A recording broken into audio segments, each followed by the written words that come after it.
Men are overrepresented at the top of the economic apex. That's true. It's a small minority of men, by the way. It's certainly not men in general, but they're radically overrepresented at the bottom. And believe me, man, like nobody cares about men who are failures. They are like off the bloody radar.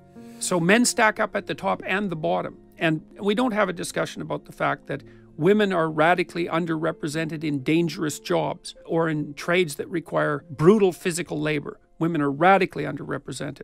I don't know what to say about that, except that it's all appalling. And I thought, this isn't good, because I could tell that I was starting to have some reluctance to deliver the lecture on gender differences. There were two things that I noticed that I really didn't like.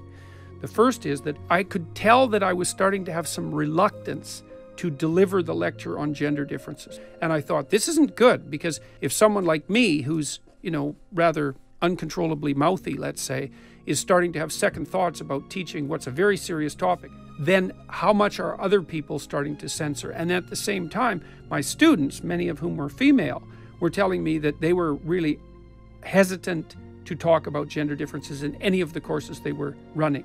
And I thought, oh, this is not good. This is seriously not good. And there are differences between the sexes in personality, and that those differences have a biological component.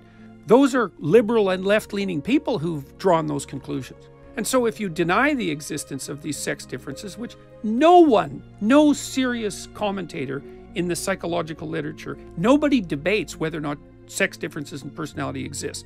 So, I don't know what to say about that, except that it's all appalling. And I thought, this isn't good, because if you want to give the individual the greatest degree of freedom, you say, look, you're different from another person. You're different on the basis of a variety of your characteristics, sex being one of them.